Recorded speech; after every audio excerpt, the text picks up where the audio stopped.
been a long day without you, my friend.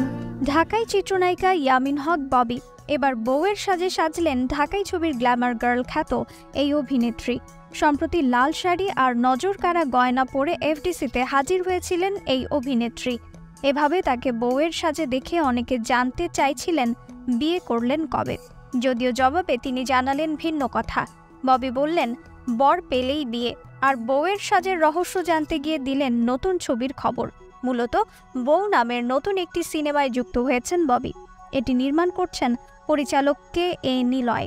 সম্প্রতি ঢাকার এফডিসিতে আয়োজিত হয় সেই ছবির মহরত।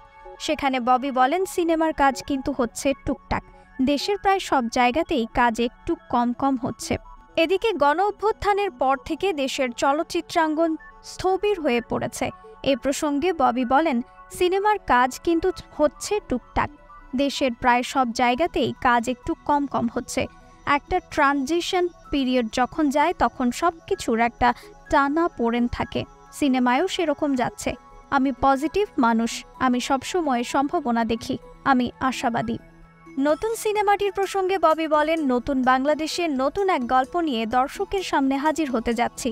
সামাজিক ও পারিবারিক গল্পে নির্মিত হতে যাচ্ছে সিনেমাটি। আশা করছি সবার ভালো লাগবে। ছবির সেই মহরত অনুষ্ঠানে নিজের বিয়ে প্রসঙ্গেও কথা বললেন এই নায়িকা। জানালেন বর পেলেই বিয়ে করবেন তিনি। ববিকে সর্বশেষ দেখা গেছে ময়ূরাক্ষী সিনেমাতে। এটি গত ঈদুল আজহায় মুক্তি পায়, যদিও প্রেক্ষাগৃহে দর্শক টানতে ব্যর্থ হয় সিনেমাটি। তবে ছবির পরিচালকের সঙ্গে দ্বন্দ্ব নিয়ে বেশ আলোচনায় ছিলেন নায়িকা ববি। রিফাত আরা ইসলাম, 21 সংবাদ।